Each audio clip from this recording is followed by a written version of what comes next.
Your Excellency Anutin Chand Rakul, Deputy Prime Minister and Minister of Health, Thailand. Excellencies, Ministers of Health from WHO Southeast Asia region, WHO Director General Dr. Tedros, Regional Director Dr. Poonam Khetrapal Singh, distinguished representatives from member states, ambassadors, representatives of United Nations agencies, development partners, non-governmental organizations, academic institutions, philanthropic foundations, ladies and gentlemen. At the outset, I would like to take this opportunity to offer my deepest condolences at the loss of lives across the region due to COVID-19. On behalf of member states of Southeast Asia region, let me extend my heartfelt gratitude to our brave frontline workers whose collective efforts at the cost of their own safety and well-being have not only helped save lives but have also shown us resoluteness in caring for all in the face of adversity. I salute them all. The pandemic has made us to redefine the means of a meeting or interaction.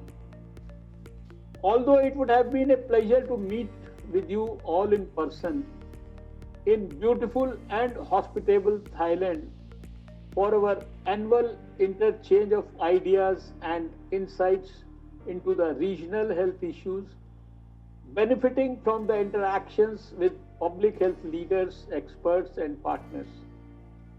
We are thankful for the efforts of the Ministry of Public Health Thailand and the Secretariat in organizing this virtual RC73 session. I take this opportunity to extend a very warm welcome to all of you to the inaugural program of the 73rd session of the WHO Southeast Asia Regional Committee. The Regional Committee platform is indeed very useful, not only for highlighting the advancements made as a result of all our collective efforts, but also in discussing some of the most pressing regional and global public health issues and the way forward.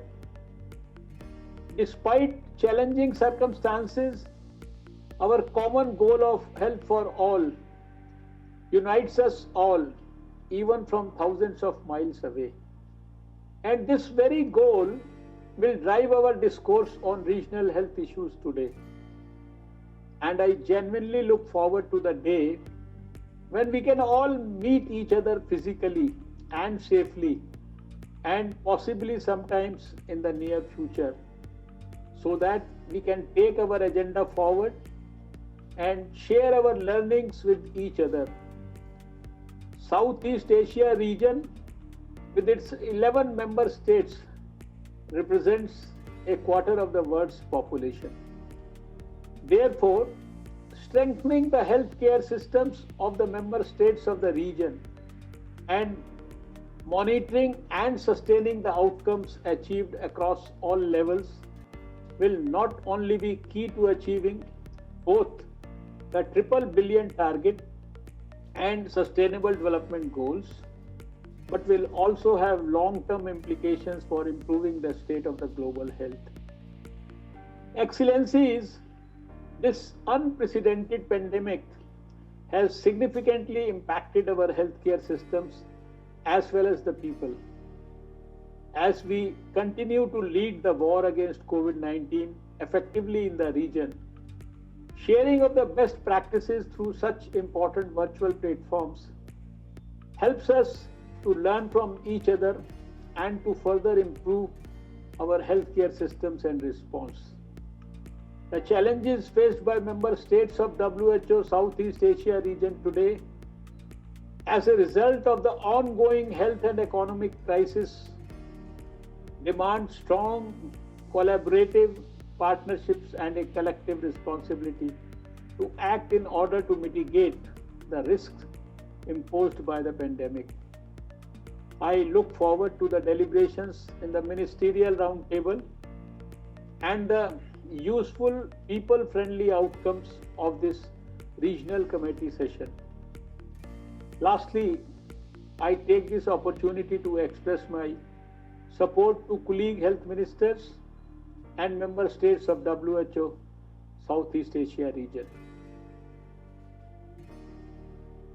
Your Excellency Anutin Chand Rakul, Deputy Prime Minister and Minister of Health Thailand, Excellencies Ministers of Health from WHO Southeast Asia region, WHO Director General Dr. Tedros, Regional Director Dr. Poonam Khetrapal Singh, distinguished representatives from member states, ambassadors, representatives of United Nations agencies, development partners, non-governmental Excellencies, Ministers of Health, WHO Director General Dr. Tedros, Regional Director Dr. Poonam Khetrapal Singh, distinguished representatives from member states of WHO Southeast Asia region, ambassadors, representatives of United Nations agencies, development partners,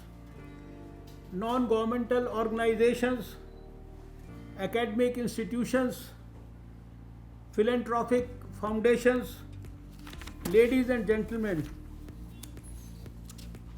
Excellencies and distinguished representatives, as chair of the 72nd session of the WHO Regional Committee for Southeast Asia, I declare the 73rd session of the WHO Regional Committee for Southeast Asia open.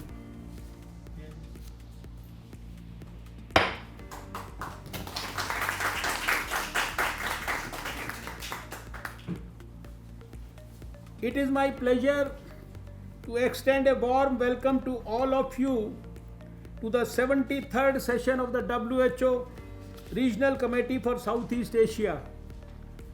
As you are all aware, this is the first ever regional committee session which is being held virtually due to the extraordinary circumstances created by the global COVID-19 pandemic. Here I would like to thank the Royal Thai Government and His Excellency Mr. Anutin Chand Rakul, Honorable Deputy Prime Minister and Health Minister of the for Public Health for their understanding and complete cooperation which has made the virtual conduct of this RC 73 session possible.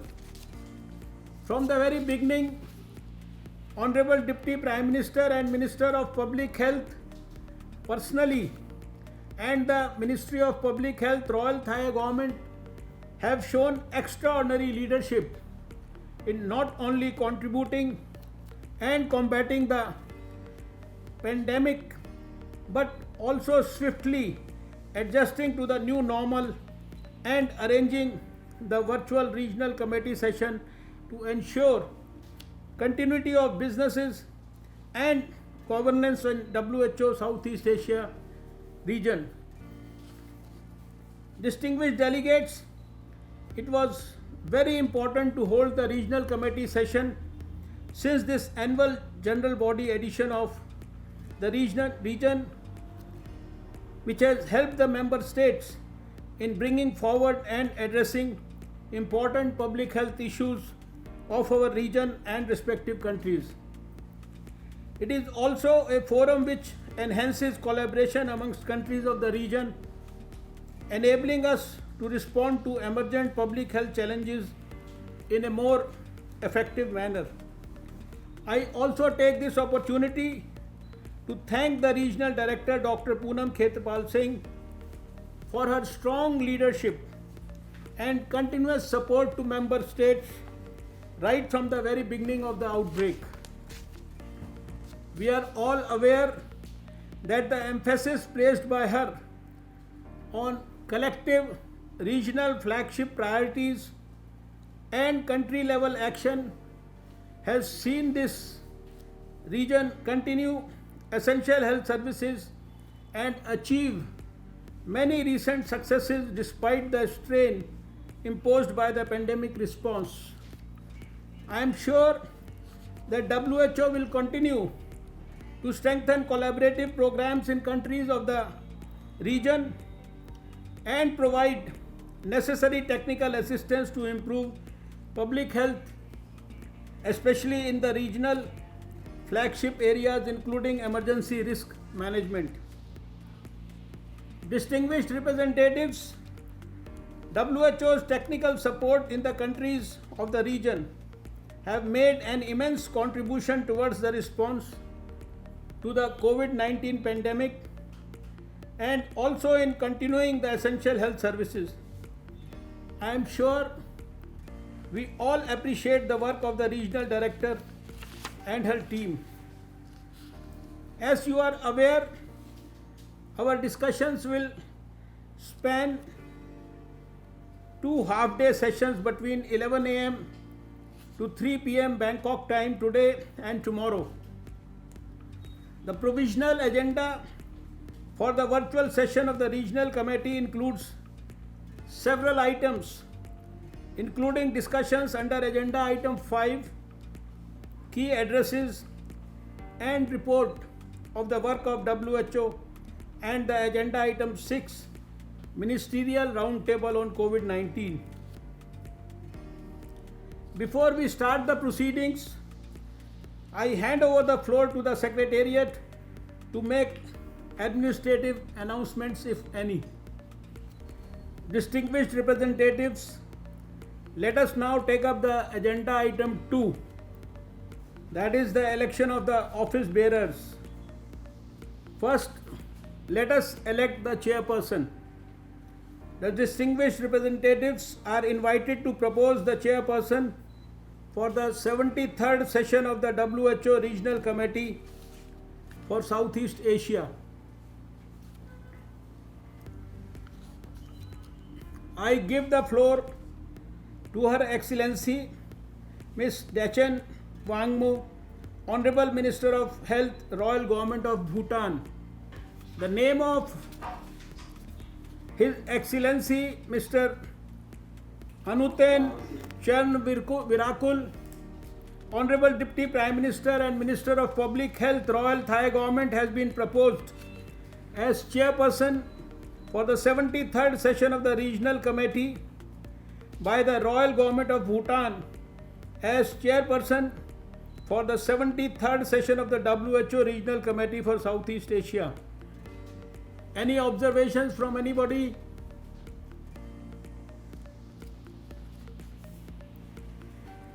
Now I give the floor to Government of the Republic of Indonesia.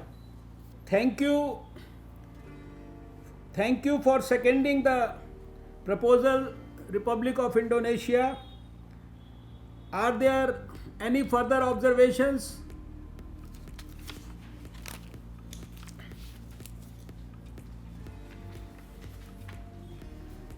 In view of the fact that there are none, it is my pleasure to announce that His Excellency Mr. A. Nutuin Charnvirakul, Honorable Deputy Prime Minister and Minister of Public Health, Royal Thai Government, is unanimously elected as the chairperson for the 73rd session of the WHO Regional Committee for Southeast Asia.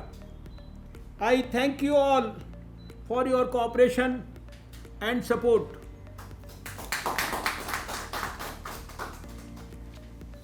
May I now call upon His Excellency Mr.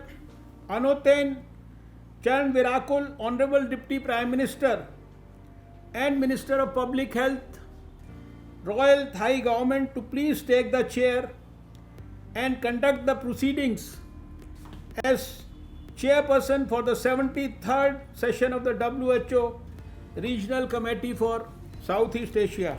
Virakul, Deputy Prime Minister and Minister of Health, Thailand. Excellencies, Ministers of Health from member states of WHO Southeast Asia region, WHO Director General Dr. Tedros, Regional Director WHO Dr. Poonam Khetrapal Singh, distinguished representatives, ambassadors, representatives of United Nations agencies, development partners, ladies and gentlemen, greetings from India. Last year, I had the pleasure of hosting most of you in New Delhi for the same conference of regional health ministers, coordinated by our gracious Regional Director Dr. Poonam Khetrapal Singh. Allow me to begin this meeting by congratulating all of you, the member states of the WHO Southeast Asia region, for your extraordinary efforts to protect and improve the lives of your citizens, particularly towards the management of COVID-19 pandemic.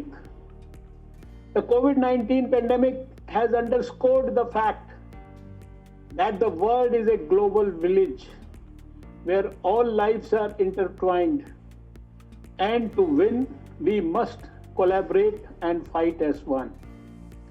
The pandemic has also taught us how important it is to protect our precious health gains. And in order to protect our health gains, we must continuously invest in health. Our region needs to invest more and more in public health care and build a robust health delivery system in all aspects, including infrastructure and human resources, with a special focus on rural areas. Excellencies, WHO was founded on the principle that each global citizen must enjoy the highest standard of health, regardless of race, religion, political belief, economic or. This principle continues to guide our work even today. So far, the public health achievements made in the region have been laying the foundation of a bright future for our people. However, COVID-19 has turned the clock back years, if not decades, in the fight against infectious diseases. Data suggests that COVID-19 has already derailed a lot of our efforts and is taking us back to where we were 20 years ago. This is a stark reality, and we need to take cognizance. On our part, we left no stones unturned to contain and mitigate the virus.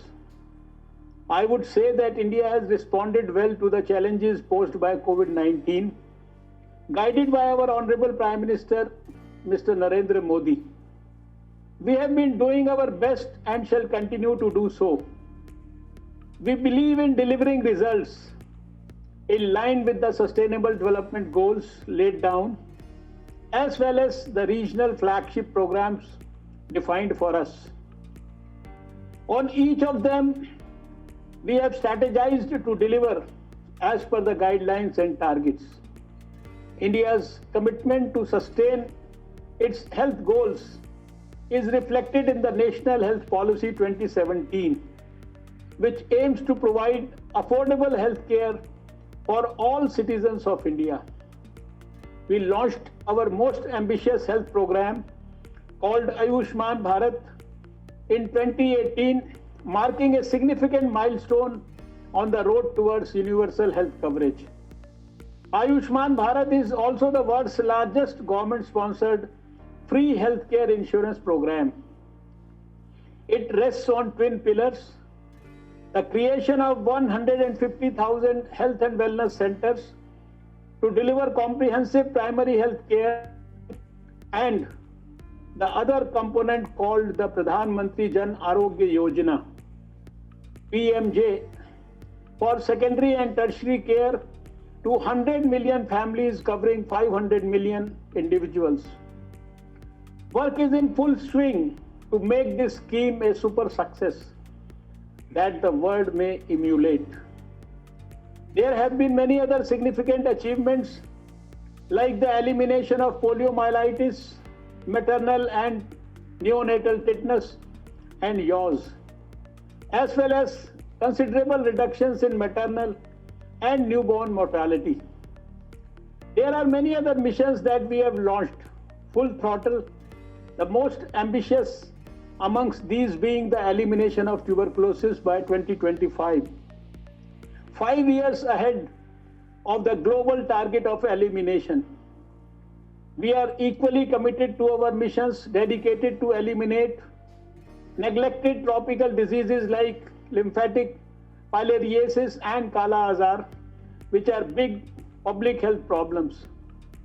The National Health Mission, India's flagship health systems reform program, has facilitated the implementation of enabling interventions and a special focus on marginalized and vulnerable populations across several sectors, including communicable and non-communicable diseases. We are working aggressively with states and union territories to prevent and control non-communicable diseases. Our government understands the plight of the poor man. In line with our pro-poor policies, we have launched low-cost medicine stores called Jan Aushadhi Kendras, which provide quality, affordable, essential medicines to people in need. The future of our children is our biggest motivation and guiding force. I am proud to share that India's Mission Indradhanush has managed to reach out to over 37.6 million children and 9.46 million pregnant women across the country with life-saving vaccines. Effective program implementation is guided by sound policies. The enactment of comprehensive legislation to prohibit electronic nicotine delivery systems or ENDS and the landmark Motor Vehicle Amendment Act 2019 are just a few of the many policy initiatives aimed at saving lives of our people. I must also highlight that the need to innovate across all these programs and Southeast Asian regional flagships have been central to our work, even in the response to COVID-19. Innovations in digital technologies are sharpening the focus of our actions. On 15th of August 2020, our Honorable Prime Minister announced the launch of the National Digital Health Mission, which envisages the creation of a digital health ecosystem to enable Indian citizens to have unique health IDs, digitalized health records, as well as a registry of doctors and health facilities to ensure seamless delivery of health services across the country. Excellencies, health is multi-sectoral. Therefore, it demands linkages to solutions, resources and interventions to deliver tangible benefits.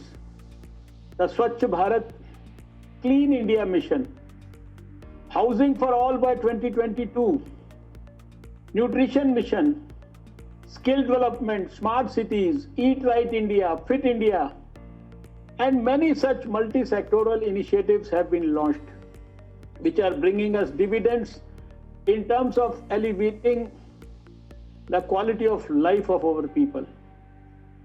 Similarly, our National Disaster Management Plan is helping us adopt a holistic, proactive, and technology-driven strategy for all hazards.